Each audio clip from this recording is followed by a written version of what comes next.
Assalamualaikum warahmatullahi wabarakatuh anak-anak Ustazah. Bagaimana nih kabarnya? Semoga anak-anak Ustazah selalu sehat walafiat dan juga terus semangat belajarnya ya. Hari ini kita belajar tematik, tema 6, subtema 3, lingkungan sekolahku. Kalian bisa membuka buku pena kalian ya untuk mengikuti pembelajaran ini. Yang pertama di subtema 3 itu adalah muatan bahasa Indonesia. Pembelajaran 1 tentang mengenal ungkapan perintah.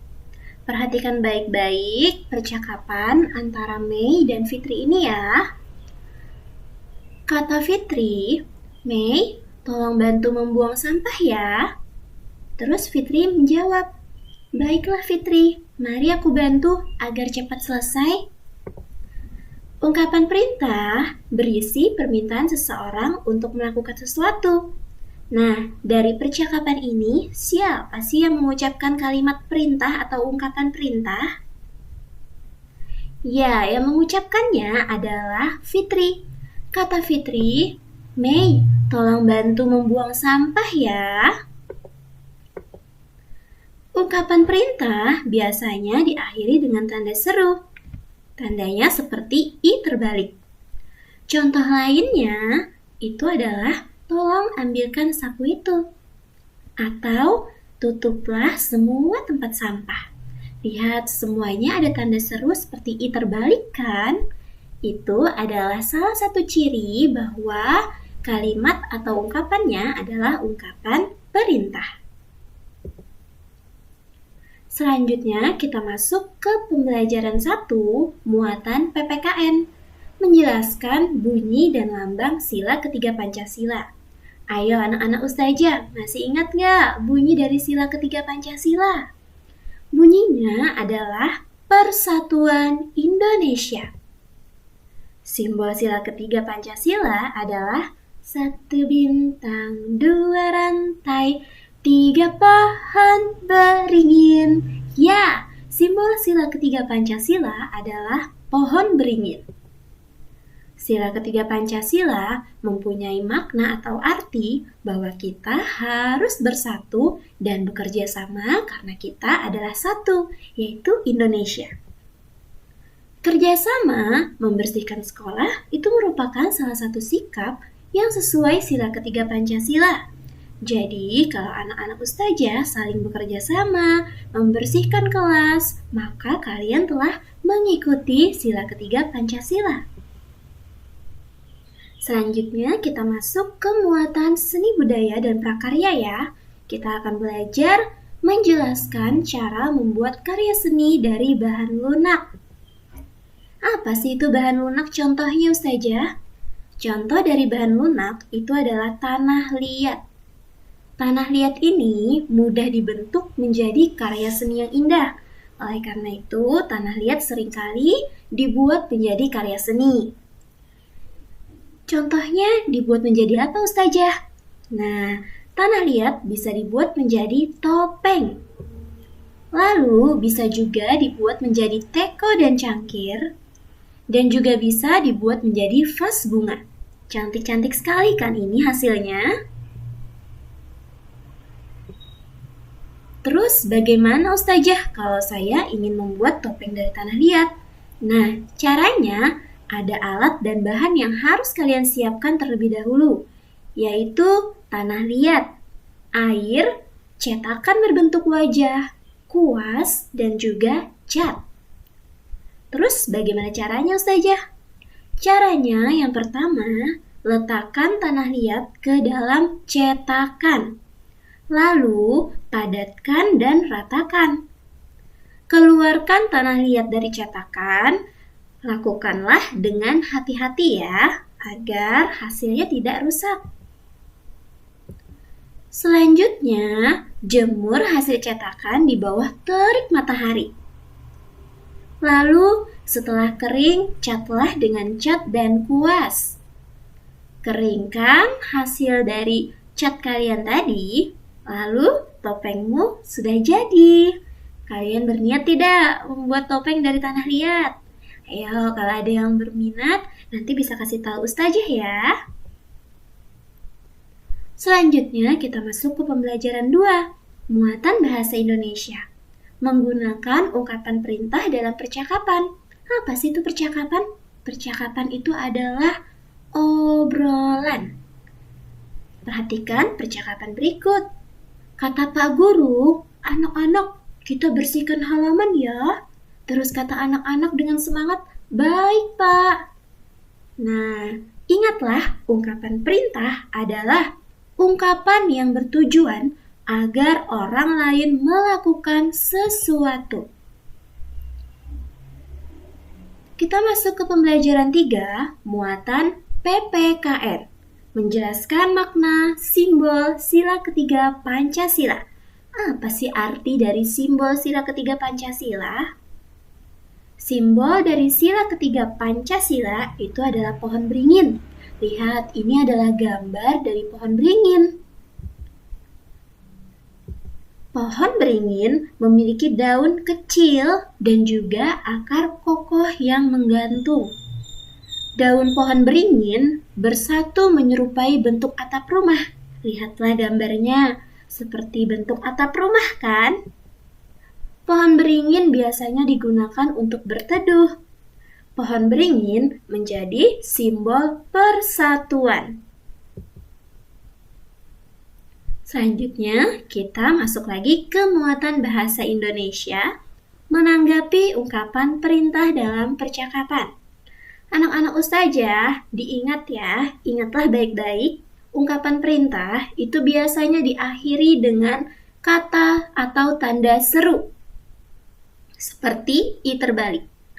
Ungkapan perintah juga dapat disampaikan menggunakan kata-kata yang santun, seperti tolong, cobalah, silahkan, kiranya, misalkan, tolong tutuplah jendela itu. Cobalah kalian kerjakan soal ini. Silahkan kalian tanyakan pada guru kalian. Kiranya kalau bisa kalian membantu, tolong bantu teman kalian ya. Nah, itu adalah contoh-contoh ungkapan perintah. Perhatikan percakapan berikut. Kata Bu Guru, "Made, tolong hapus papan tulis itu." Kata Made, "Siap, Bu Guru." Terus Bu Guru meminta lagi kepada Dedi. Dia mengucapkan perintah. "Dedi, silahkan ambil hasil ulanganmu." Kata Dedi, "Iya, Bu Guru." Nah, siap Bu Guru dan iya Bu Guru itu adalah cara yang baik menanggapi suatu ungkapan perintah. Jadi, misalkan nih kalian dikasih perintah oleh Bu Guru, oleh ustazah, kalian ucapkanlah kata siap Bu, iya Bu. Nah, itu adalah cara yang baik ya, salah satu contohnya. Sekarang kita masuk ke muatan matematika. Mengukur dan membandingkan berat benda dengan alat ukur tidak baku. Untuk menentukan berat sebuah benda, kita dapat menggunakan benda yang lain. Jadi nanti akan dibandingkan hasilnya. Misalkan nih, seperti ini. Di sini ada timbangan. Timbangan yang pertama berisi buah pepaya dan apel. Timbangan yang kedua berisi semangka dan buah apel. Timbangan yang pertama, berat satu pepaya itu ternyata sama dengan 1, 2, 3, 4, 5. Ternyata satu pepaya itu sama dengan 5 apel. Sedangkan timbangan yang kedua, berat satu semangka ternyata sama dengan 1, 2, 3, 4, 5, 6, 7, 8. Berat satu semangka sama dengan 8 apel. Sekarang kalau kita lihat di sini, satu pepaya itu sama dengan 5 apel. Satu semangka sama dengan 8 apel. Karena 5 apel ini kurang dari 8 apel, maka satu pepaya itu lebih ringan daripada satu semangka. Atau satu semangka karena dia punya 8 apel, dia lebih berat daripada pepaya yang hanya punya 5 apel aja. Bisa dipahami tidak? Sekarang kita kembali ke muatan bahasa Indonesia. Menuliskan tanggapan dari ungkapan perintah. Perhatikan percakapan berikut. Kata Bu Guru, "Jonas, apakah hari ini jadwal piketmu?" Kata Jonas, "Iya, Bu." Bu Guru mengucapkan, "Kalau begitu, tolong bersihkan papan tulis ya. Setelah itu, bagikanlah hasil ulangan ini kepada temanmu." Jonas pun menanggapi Bu Guru, "Baik, Bu. Saya akan membersihkan papan tulis sekarang." Nah, kalimat yang diucapkan Bu Guru itu adalah ungkapan perintah. Sedangkan kalimat yang diucapkan Jonas itu adalah tanggapan atau Sedangkan kalimat yang diucapkan Jonas itu adalah tanggapan atas perintah atau jawaban atas perintah. Sekarang kita belajar muatan SBDP, menjelaskan makna warna karya seni.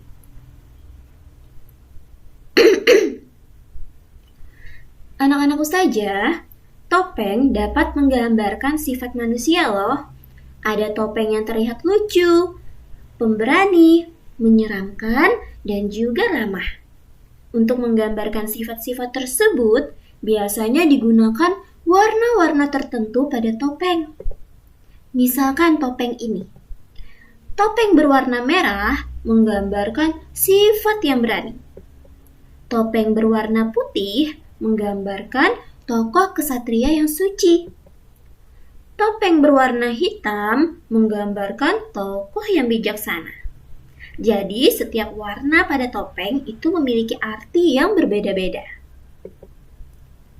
Selanjutnya, kita masuk ke pembelajaran 5 ya. Kita akan belajar bagaimana cara menggunakan ungkapan perintah pada poster. Apa sih itu poster, Ustazah? Nah, poster itu adalah yang gambarnya seperti ini ya anak-anak Ustazah. Poster adalah karya seni yang berisi gambar dan juga ajakan. Ini gambarnya dan ini adalah kalimat atau ungkapan ajakannya. Ungkapan ajakan di sini berisi perintah, yaitu marilah bersama-sama menjaga kebersihan lingkungan. Hal-hal yang perlu diperhatikan saat membuat poster adalah sebagai berikut. Yang pertama, gunakan gambar sesuai tema. Jika kalian ingin membuat tema tentang menjaga kebersihan lingkungan, berarti gambarnya juga harus gambar tentang membersihkan lingkungan. Lalu, yang kedua, tentukan pesan apa sih yang mau disampaikan. Lalu yang ketiga, buat pesannya dengan kalimat yang singkat, jelas, dan menarik supaya orang lain bisa memahami apa yang mau kalian sampaikan. Lalu, yang keempat, tulislah dengan huruf yang jelas dan juga rapi anak-anak ustazah. Yang kelima, supaya lebih menarik, maka warnailah gambar dengan warna yang menarik. Sekarang kita belajar matematika lagi yuk. Kita belajar mengukur dan membandingkan berat benda dengan alat ukur tidak baku. Perhatikan contoh berikut. Di sini Ustazah punya buku matematika. Buku matematika diukur beratnya menggunakan pensil dan juga penghapus. Di sini ada 2 timbangan ya. Yang pertama di sini ada buku matematikanya. Sebanyak 1.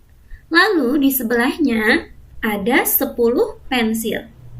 Jadi ternyata setelah ditimbang, 1 buku matematika itu sama dengan 10 pensil. Lalu ditimbang lagi nih dengan penghapus. Ternyata 1 buku matematika itu sama dengan 6 penghapus. Nah, lalu Ustazah ingin menimbang lagi buku tulis Ustazah. Buku tulisnya Ustazah ukur lagi pakai pensil dan juga penghapus.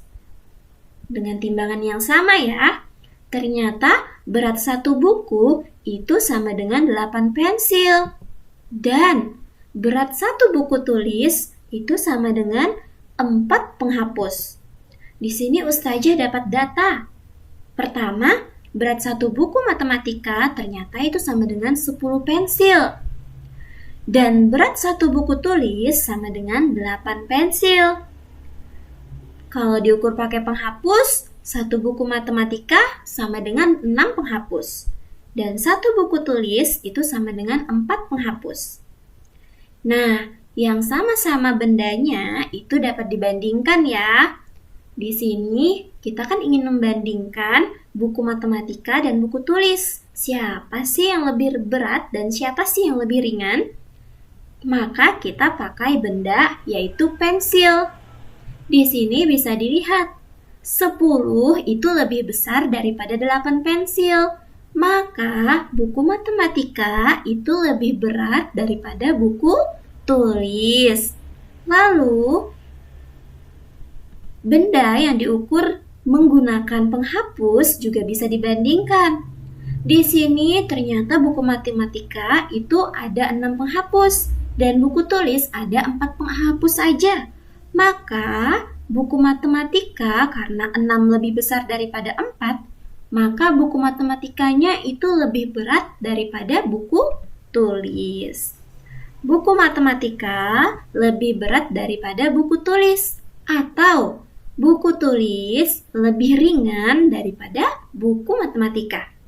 Bisa tidak dipahami anak-anak Ustazah? Semoga bisa ya. Kalian harus banyak-banyak berlatih nih biar semakin pandai berhitungnya. Nah, sekarang karena kita tadi sudah belajar bagaimana membandingkan, kita akan belajar mengurutkan berat benda.